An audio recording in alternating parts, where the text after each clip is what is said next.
ॐ तव कथामृतं तप्तजीवनं कविभिरीडितं कल्मषापहं श्रवणमङ्गलं श्रीमदाततं भुवि गृह्णन्ति ये भूरिदा जनाः। শ্রী শ্রী রামকৃষ্ণ কথামৃত পঞ্চম ভাগ সপ্তদশ খণ্ড তৃতীয় পরিচ্ছেদ শেষাংশ। কনসার্ট থামিয়া গেলে শ্রীরামকৃষ্ণ আবার কথা কহিতেছেন। শ্রীরামকৃষ্ণ গিরিশের প্রতি, এ কি তোমার থিয়েটার না তোমাদের? গিরিশ, আজ্ঞে আমাদের। শ্রীরামকৃষ্ণ, আমাদের কথাটাই ভালো, আমার বলা ভালো নয়। কেউ কেউ বলে আমি নিজেই এসেছি, এসব হীনবুদ্ধি অহংকারে লোকে বলে।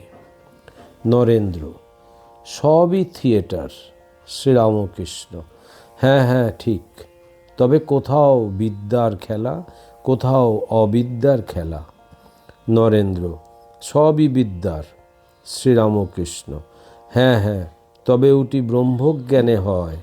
ভক্তি ভক্তের পক্ষে দুই আছে, বিদ্যামায়া অবিদ্যামায়া।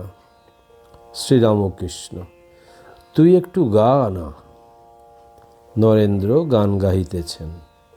চিদানন্দ সিন্ধু নীরে প্রেমানন্দের লহরী, মহাভাব রসলীলা কি মাধুরী মরি মরি, বিবিধ বিলাস রঙ্গ প্রসঙ্গ, কত অভিনব ভাব তরঙ্গ, ডুবিছে উঠিছে করিছে রঙ্গ, নবীন নবীন রূপ ধরি। হরি হরি বলে মহাযোগে সমুদায় একাকার হইল, দেশ কাল ব্যবধান ভেদাভেদ ঘুচিল, আশা পুরিল রে, আমার সকল স্বাদ মিটে গেল, এখন আনন্দে মাতিয়া দুবাহু তুলিয়া বল রে মন হরি হরি। নরেন্দ্র যখন গাহিতেছেন মহাযোগে সব একাকার হইল, তখন শ্রীরামকৃষ্ণ বলিতেছেন এটি ব্রহ্মজ্ঞানে হয়। তুই যা বলছিলি সবই বিদ্যা। নরেন্দ্র যখন গাহিতেছেন আনন্দে মাতিয়া দুবাহু তুলিয়া বলরে মন হরি হরি, তখন শ্রীরামকৃষ্ণ নরেন্দ্রকে বলিতেছেন ওইটি দুবার করে বল। গান হইয়া গেলে আবার ভক্ত সঙ্গে কথা হইতেছে। গিরিশ, দেবেন্দ্রবাবু আসেন নাই। তিনি অভিমান করে বলেন আমাদের ভিতরে তো ক্ষীরের পোর নাই, কলাইয়ের পোর, আমরা এসে কি করব?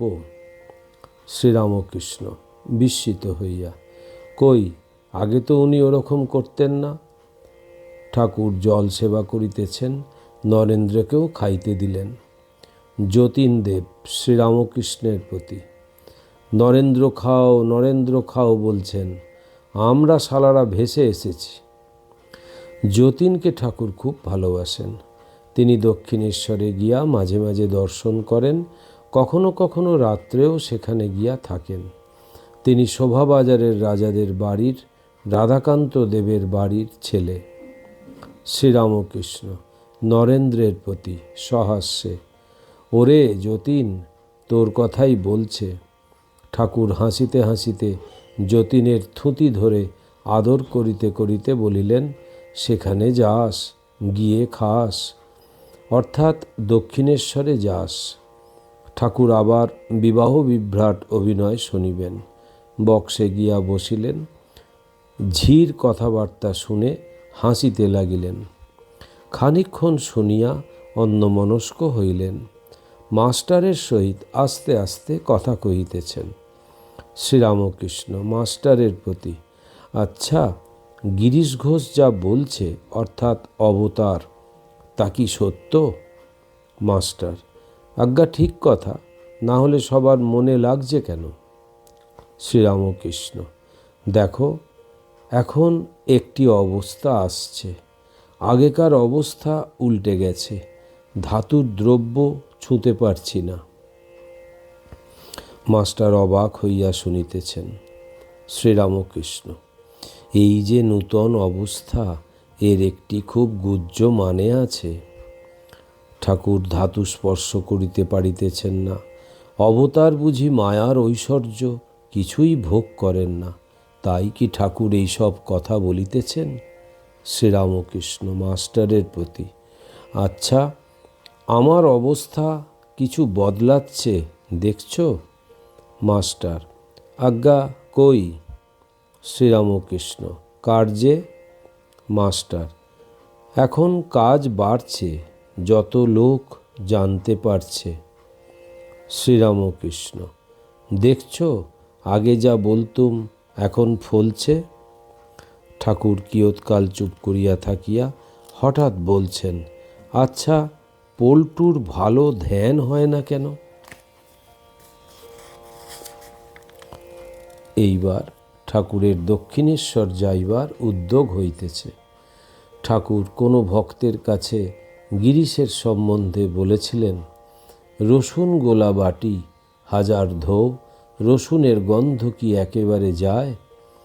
গিরিশও তাই মনে মনে অভিমান করিয়াছেন। যাইবার সময় গিরিশ ঠাকুরকে কিছু নিবেদন করিতেছেন। গিরিশ শ্রীরামকৃষ্ণের প্রতি: রসুনের গন্ধ কি যাবে? শ্রীরামকৃষ্ণ: যাবে। গিরিশ: তবে বললেন যাবে? শ্রীরামকৃষ্ণ: অত আগুন জ্বললে গন্ধ ফন্ধ পালিয়ে যায়, রসুনের বাটি পুড়িয়ে নিলে আর গন্ধ থাকে না, নূতন হাঁড়ি হয়ে যায়। যে বলে আমার হবে না, তার হয় না। মুক্ত অভিমানী মুক্তই হয়, আর বদ্ধ অভিমানী বদ্ধই হয়। যে জোর করে বলে আমি মুক্ত হয়েছি, সে মুক্তই হয়। যে রাত দিন আমি বদ্ধ বলে, সে বদ্ধই হয়ে যায়। অষ্টাদশ খণ্ড, প্রথম পরিচ্ছেদ, মৌলাবলম্বী শ্রীরামকৃষ্ণ ও মায়া দর্শন।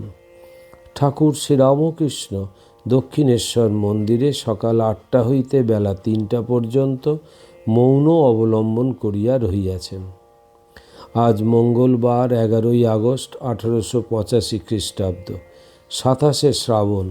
গতকল্য সোমবার অমাবস্যা গিয়াছে। শ্রীরামকৃষ্ণের অসুখের সঞ্চার হইয়াছে।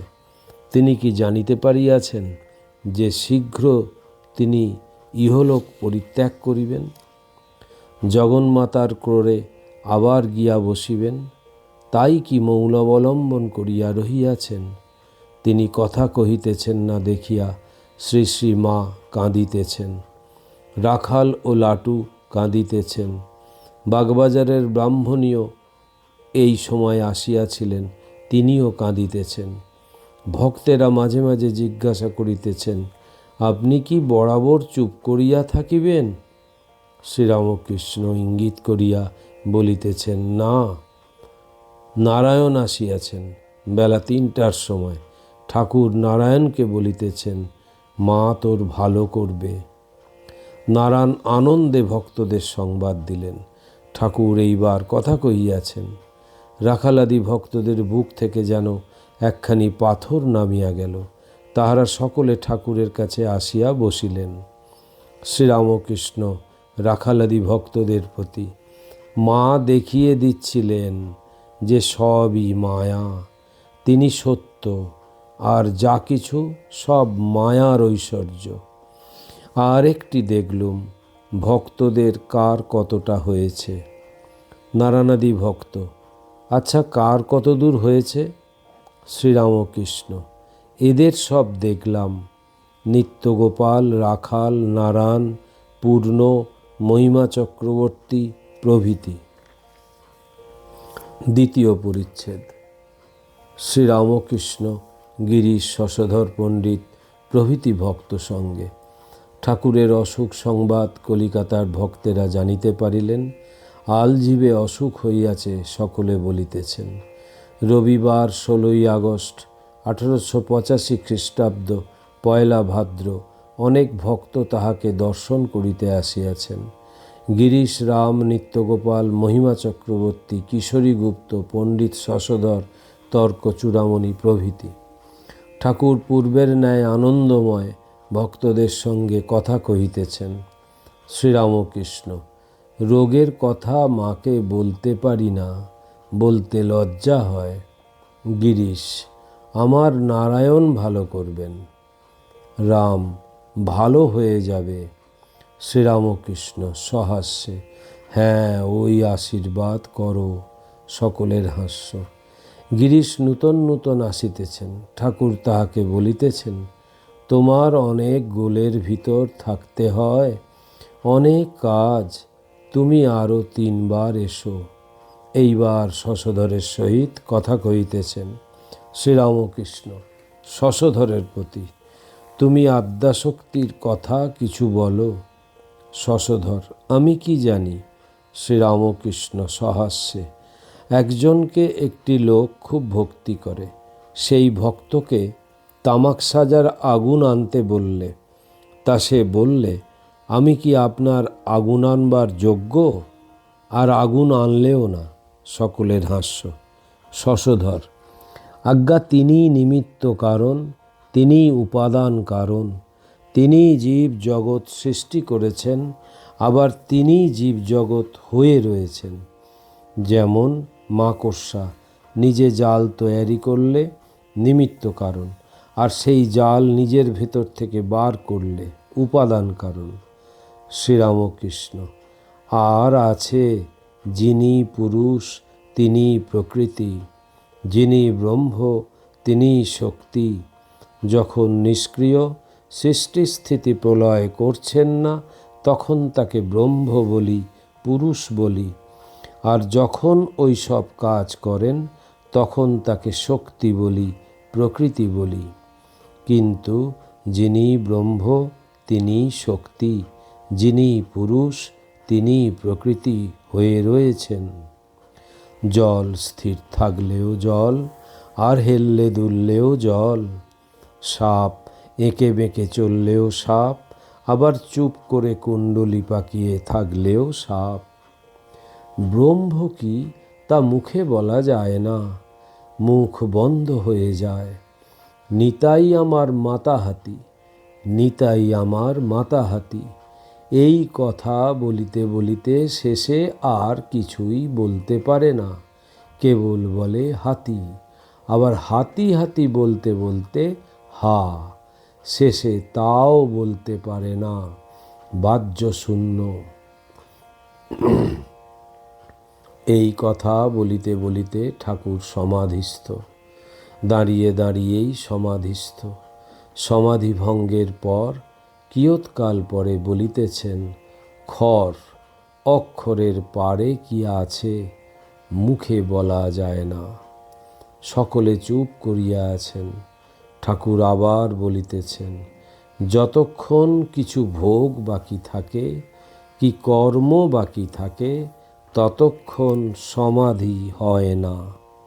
শশধরের প্রতি: এখন ঈশ্বর তোমায় কর্ম করাচ্ছেন, লেকচার দেওয়া ইত্যাদি, এখন তোমায় ওই সব করতে হবে। কর্মটুকু শেষ হয়ে গেলে আর না। গৃহিণী বাড়ির কাজকর্ম সব সেরে নাইতে গেলে ডাকাডাকি করলেও আর ফেরে না। ওম নিরঞ্জনম নিত্যম অনন্তরূপম ভক্তানুকম্পাধীত বিগ্রহং বৈ ঈশাবতারম পরমেশমিড্ডম তং রামকৃষ্ণম শিরসা নমামহম। শ্রীরামকৃষ্ণ অর্পণমস্তু।